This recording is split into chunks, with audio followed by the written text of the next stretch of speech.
Suppose friends हमारे पास 3 marker हैं blue, red और ब्लैक कलर के। इनमें से किसी एक मार्कर को सेलेक्ट करने की प्रोबेबिलिटी क्या हो जाएगी? 1/3, 1/3 और 1/3। पर अगर किसी एक मार्कर को हम साइड में रख दें तब क्या प्रोबेबिलिटी हो जाएगी? Find the probability of selecting red marker given that black is already selected. तो इस केस में प्रोबेबिलिटी हमारे पास क्या हो जाएगी रेड मार्कर की? 1/2 और ब्लू की भी 1/2। तो देखा आपने, अलग अलग कंडीशंस में हमारी प्रोबेबिलिटी भी डिफरेंट हो जाती है और ऐसे ही कुछ हम कंडीशनल प्रोबेबिलिटी में भी पढ़ने वाले हैं। तो सबसे पहले शुरू करते हैं कंडीशनल इवेंट से। सपोज ए एंड बी हमारे दो इवेंट्स हैं और हमें कंडीशनल इवेंट इस तरह से निकालना है A/B। तो उसका मतलब क्या होगा? Happening of event A given that B has already occurred. हमें A की प्रोबेबिलिटी निकालनी है या इवेंट A की हैपनिंग निकालनी है कब? जब B ऑलरेडी अकर्ड हो चुका हो, पहले ही से हो चुका हो। इसी तरह B/A का मतलब हो जाएगा happening of event B such that A has already occurred. तो ये तो हमारे कंडीशनल इवेंट्स हो गए। इन्हीं कंडीशनल इवेंट्स की अगर प्रोबेबिलिटी निकालते हैं तो उसको हम बोलते हैं कंडीशनल प्रोबेबिलिटी। तो कंडीशनल प्रोबेबिलिटी चलिए डिटेल में समझते हैं। तो एक बार आप डेफिनेशन भी देख लीजिए। Let A and B are two events associated with random experiment, then the probability of occurrence of event A given that B has already occurred is known as conditional probability। अभी आपको बताया भी। और इसको denote करने का तरीका होगा P/A/B, यानी probability of A given that B has already occurred। और इसका फॉर्मूला होता है P/A intersection B upon PB, यानी probability of A intersection B upon probability of B। अब ये फॉर्मूला आया कैसे, चलिए वो देखते हैं वेन डायग्राम के थ्रू। सपोज हमारे पास दो इवेंट्स हैं, इवेंट A एंड B, और बाहर हमारे पास सैंपल स्पेस है। अच्छा, नॉर्मल केसेस में क्या होता है? अगर हमने कोई डाई को थ्रो किया, उसके नंबर ऑफ सैंपल स्पेसेस क्या क्या हो जाएंगे? 1 2 3 4 5 एंड 6। और हमें एट रैंडम किसी एक नंबर को निकालना है। सपोज हमें 5 की प्रोबेबिलिटी बतानी है। नंबर 5 टर्न्स अप, इसकी प्रोबेबिलिटी क्या हो जाएगी? 1/6। तो नीचे जो होता है वो क्या होता है? सैंपल स्पेस की काउंटिंग होती है। तो इस केस में क्या है हमारे पास? Probability of A given that B has already occurred. इसको निकालने के लिए हम क्या करेंगे? नीचे हमारे पास सैंपल स्पेस B की आ जाएगी। पहले हमारे पास नॉर्मल केसेस में सैंपल स्पेस जो होती थी वो डिनोमिनेटर में आती थी, पर इस केस में सैंपल स्पेस हमारी B हो जाएगी। जो भी ऑब्लिक के बाद वाला टर्म है वो हमारी सैंपल स्पेस हो जाएगी। तो ये B पूरा सैंपल स्पेस हो गया। अब इस पूरे B में से हमें A की प्रोबेबिलिटी निकालनी है। तो साफ साफ हमें दिख भी रहा है कि इस पूरे B में A कितना है?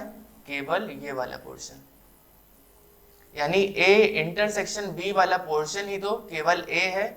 B में देखिए, अगर पूरे B में A का इतना ही पोर्शन है जो B में भी ऑलरेडी कवर्ड है। इसको कंफ्यूज मत होइएगा। देखिए यहाँ पे पूरा सैंपल स्पेस B है और उसमें से हमें A की प्रोबेबिलिटी निकालनी, तो इंटरसेक्शन वाला जो केस है वो न्यूमरेटर में आ जाएगा और डिनोमिनेटर में B की प्रोबेबिलिटी आ जाएगी। तो सबसे पहला क्वेश्चन आपको स्क्रीन पे दिख रहा होगा, A and B are two events such that P is not equal to 0. Find probability of B given that A has already occurred if A is a subset of B and if A intersection B is a null set। A is a subset of B को लिखने का तरीका इस तरह हो जाएगा, और अगर A सबसेट है B का मतलब B के अंदर A आता है। ये अगर बाहर वाला सर्कल B है तो इसके अंदर A आ रहा है, इसका मतलब क्या हो गया? A सबसेट है B का। तो इस केस में बताइए A इंटरसेक्शन B क्या हो जाएगा? मतलब कॉमन इवेंट दोनों में कौन सा कॉमन है? केवल A ही कॉमन है। तो probability of A intersection B क्या हो जाएगी? प्रोबेबिलिटी ऑफ A के बराबर। अब हमें निकालना क्या है? Probability of B given that A has occurred. उसका फॉर्मूला लिखेंगे सबसे पहले। A इंटरसेक्शन B लिखें या B इंटरसेक्शन A, एक ही बात है, अपॉन PA। तो अभी हमने देखा probability of A intersection B probability of A के बराबर है। तो इस केस में हमारी प्रोबेबिलिटी क्या हो जाएगी? कंडीशनल प्रोबेबिलिटी 1 के बराबर। इसी में दूसरा पार्ट है A intersection B is a null set. अगर A intersection B null set के बराबर है तो probability of A intersection B क्या हो जाएगी? 0 के बराबर। तो इस केस में अगर हमें probability of B given that A has occurred निकालना है तो क्या हो जाएगा? Probability of A intersection B upon probability of A, same formula, 0 upon probability of A हो जाएगा, यानी 0 के बराबर। तो ये तो हमारे कुछ बेसिक क्वेश्चंस थे। अब चलिए वर्ड प्रॉब्लम बेस्ड क्वेश्चन देखते हैं। तो हमारा अगला क्वेश्चन है, I roll 2 dice and get a sum more than 9, what is the probability that the number on the first die is even. तो सबसे पहले 2 डाइस रोल किए हैं, तो सैंपल स्पेसेस क्या हो जाएंगी, 6 इंटू 6 यानी 36 equally likely outcomes. Equally likely का मतलब सबकी प्रोबेबिलिटी सेम होगी। तो केसेस हमारे क्या क्या हो जाएंगे, कुछ यहाँ पे लिख देते हैं, 1,1, 1,2, 1,3, 1,4, 1,5, 1,6। इसी तरह 2,1, 2,2 चलेगा, 2,5, 2,6 तक, और ऐसे करते करते कहाँ तक हो जाएगा, 6,1 से लेके 6,6 तक। तो यहाँ पे टोटल हमारे पास केसेस 36 हो जाएंगे, इसीलिए 36 इक्वली लाइकली आउटकम्स हमारे सैंपल स्पेस हो गए। अब हम अपने इवेंट्स डिफाइन कर लेते हैं। इवेंट ए हम मान ले रहे हैं, number on the first die is even. तो ऐसे हमारे कितने केसेस हो जाएंगे, इवेंट ए हमारा है number on the first die is even. Even number आना चाहिए पहले डाइस पे, तो पहले डाइस के लिए हम पहला वाला यहाँ पे 2,1, 2,2 इस तरह से करते हुए 2,6 तक, ये पूरे 6 केसेस हो गए। अगला इवन नंबर हमारा 4 है, 4,1, 4,2 से लेके 4,6 तक, और फिर 6,1, 6,2 और 6,3, 6,4, 6,5 एंड 6,6। तो यहाँ पे हमारे पास टोटल केसेस कितने हो जाएंगे, 18, यानी एन ए कितना हो जाएगा, 18 के बराबर। अब हमें बताना है अगला हमारा इवेंट होगा I roll 2 dice and get a sum more than 9। तो सम मोर देन 9 हमारा अगला इवेंट हो जाएगा। सम मोर देन 9 का मतलब 10 आ सकता है, 11 आ सकता है और 12 आ सकता है। 12 के ऊपर होगा नहीं, क्योंकि दोनों पे अगर 6 भी आ रहा है तो हाईएस्ट हमारा 12 ही जाएगा। तो यहाँ पे क्या क्या हो सकता है, 4,6, 6,4, 5,5, 6,6, 6,5 एंड 5,6। तो हमारे पास टोटल यहाँ पे एन बी कितना हो जाएगा, number of outcomes in B 6 हो जाएंगे। और अब हमें इन दोनों का इंटरसेक्शन भी निकालना है, यानी ए इंटरसेक्शन बी, दोनों में जो कॉमन है वो क्या क्या हो जाएंगे, इवन नंबर भी हो पहले डाइस पे और सम हमारा ग्रेटर देन 9 भी हो। तो ऐसे तो 4,6 हो जाएगा, 6,4 हो जाएगा, 6,6 और 6,5। तो नंबर कितने हो गए यहाँ पे, 4। तो अब हमें प्रोबेबिलिटी निकालनी है, I roll 2 dice and get sum more than 9, what is the, यानी जो आगे हमें ये गिवन है वो ऑलरेडी अकर्ड हो चुका है। हमें प्रोबेबिलिटी बतानी, number on the first die is even. Number on the first die even को हमने ए मान रखा है, तो पी ए ऑब्लिक बी हमें निकालना है, क्योंकि सम ऑलरेडी ग्रेटर देन 9 आ चुका है, ये इनका कहना है। तो पी ए ऑब्लिक बी क्या हो जाएगा, P A intersection B upon P B. P A intersection B का मतलब 4/36 हो जाएगा, क्योंकि टोटल हमारे पास सैंपल स्पेसेस 36 हैं। और पी बी का मतलब 6/36। यहाँ से हमारे पास 2/3 आ जाएगा probability of A given that B has already occurred. अब इसी में हम सेकेंड पार्ट देखते हैं, क्या पूछा है हमसे, I roll 2 dice and get an even number on the first die, what is the probability that the sum is more than 9। अब इवन नंबर ऑलरेडी आ चुका है और हमें प्रोबेबिलिटी बतानी है सम मोर देन 9 की। बस जस्ट इसका उल्टा हो जाएगा, पी बी बाय ए हम निकालेंगे यहाँ पे। तो इंटरसेक्शन वाला केस तो यहाँ पे भी रहेगा, यानी 4/36 ऊपर, और प्रोबेबिलिटी ऑफ ए हमने क्या निकाली थी यहाँ पे, 18/36 हो जाएगी, यानी 4/18 दैट इज 2/9 के बराबर। तो ये हमारी प्रोबेबिलिटी आ गई दोनों। तो आई होप आपको ये क्वेश्चन समझ में आया होगा। चलिए एक और ट्राई करते हैं। तो हमारा अगला क्वेश्चन है 60% students read Hindi newspaper and 40% Tamil, और दोनों जो रीड कर रहे हैं वो है 20%। तो सबसे पहले इसको लिख लेते हैं। मान ले रहे हैं हमारा हिंदी न्यूज़पेपर का इवेंट एच है,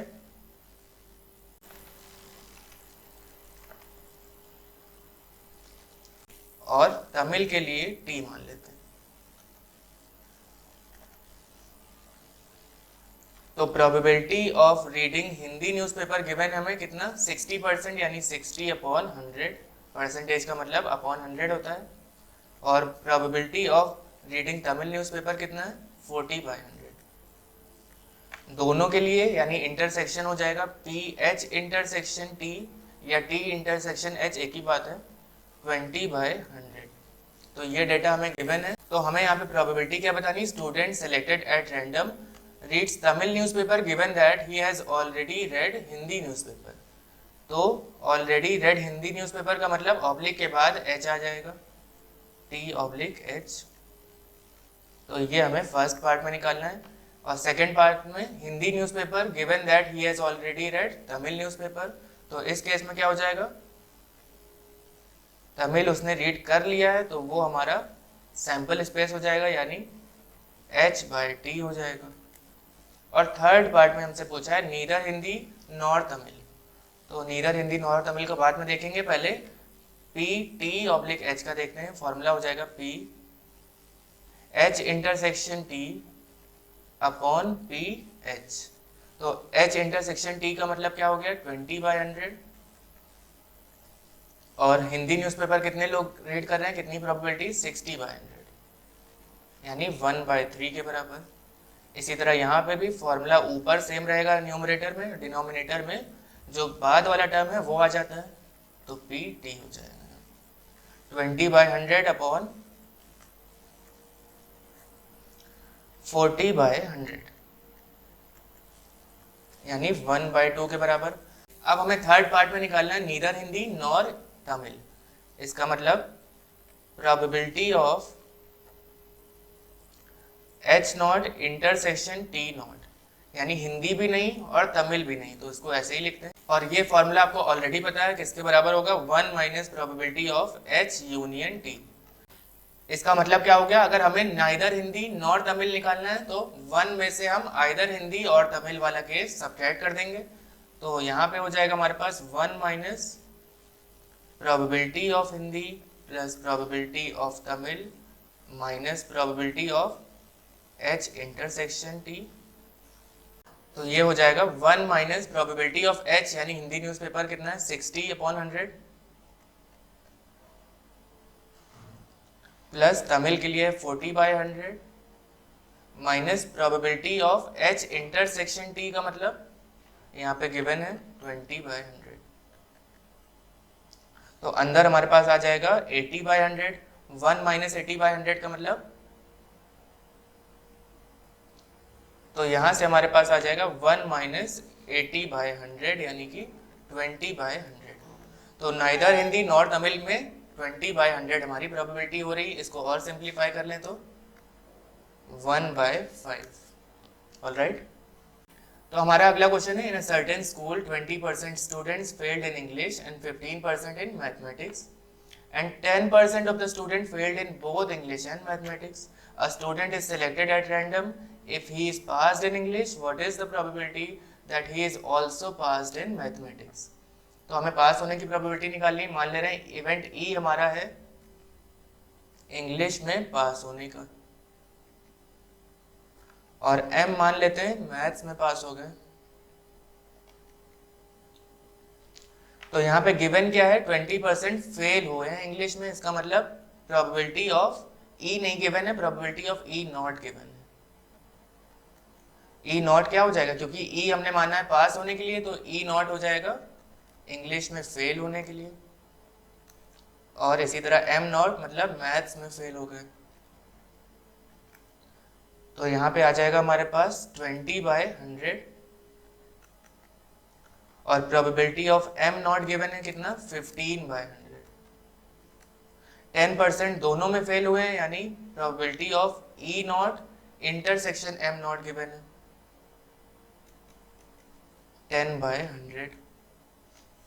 अब हमें प्रोबेबिलिटी किसकी बतानी, student selected at random. If he is passed in English, what is the probability that he is also passed in mathematics. English में पास हो चुका है, ये गिवन है, इसलिए वो ऑब्लिक के बाद आ जाएगा।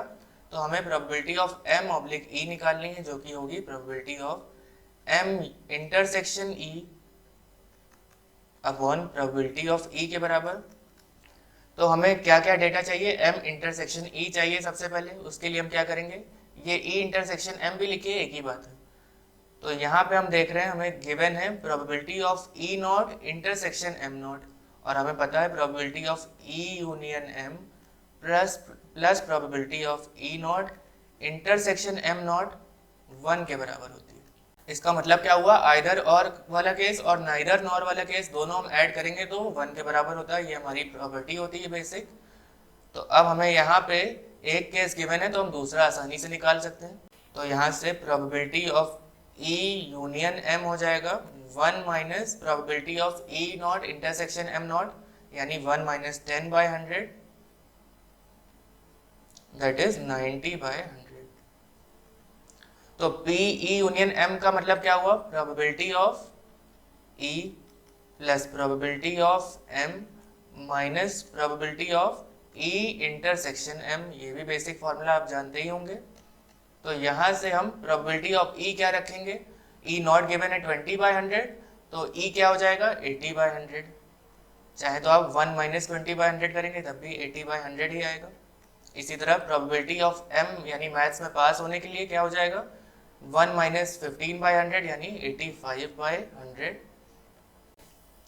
Minus probability of E intersection M 90/100 के बराबर।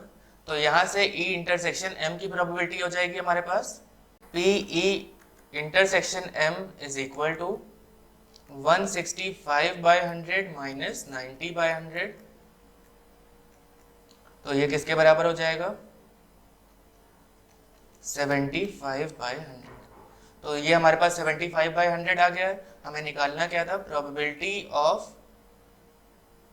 M given that E has already occurred, यानी probability of passing in maths given that English में पास हो चुके हैं। उसके लिए हमें ये दो चीज़ें चाहिए थी जो हमने अभी यहाँ पे निकाली है। 75/100 अपॉन इंग्लिश में पास होने की प्रोबेबिलिटी क्या है 80/100, यानी 75/80। 5 से दोनों को डिवाइड कर देंगे, हो जाएगा 15/16, और यही हमारा फाइनल आंसर है। तो हमारा अगला क्वेश्चन है, one card is drawn from a well shuffled pack of 52 cards if E is the event that card drawn is a king और अ क्वीन। इवेंट E हमारा है कार्ड ड्रॉन इज किंग और queen. तो ये किस type के event है, mutually exclusive event. दोनों में से एक ही होगा एक बार में और दोनों का एक दूसरे से कोई रिलेशन नहीं। किंग की प्रोबेबिलिटी क्या हो जाएगी, टोटल हमारे पास 4 किंग्स होते हैं तो 4/52, और लगा हुआ है तो प्लस करेंगे। क्वीन की प्रोबेबिलिटी 4/52, और इंटरसेक्शन का केस यहाँ पे होगा ही नहीं क्योंकि ऐसा कोई कार्ड नहीं होता है जिसमें किंग भी हो और क्वीन भी, इसीलिए ये म्यूचुअली एक्सक्लूसिव इवेंट है।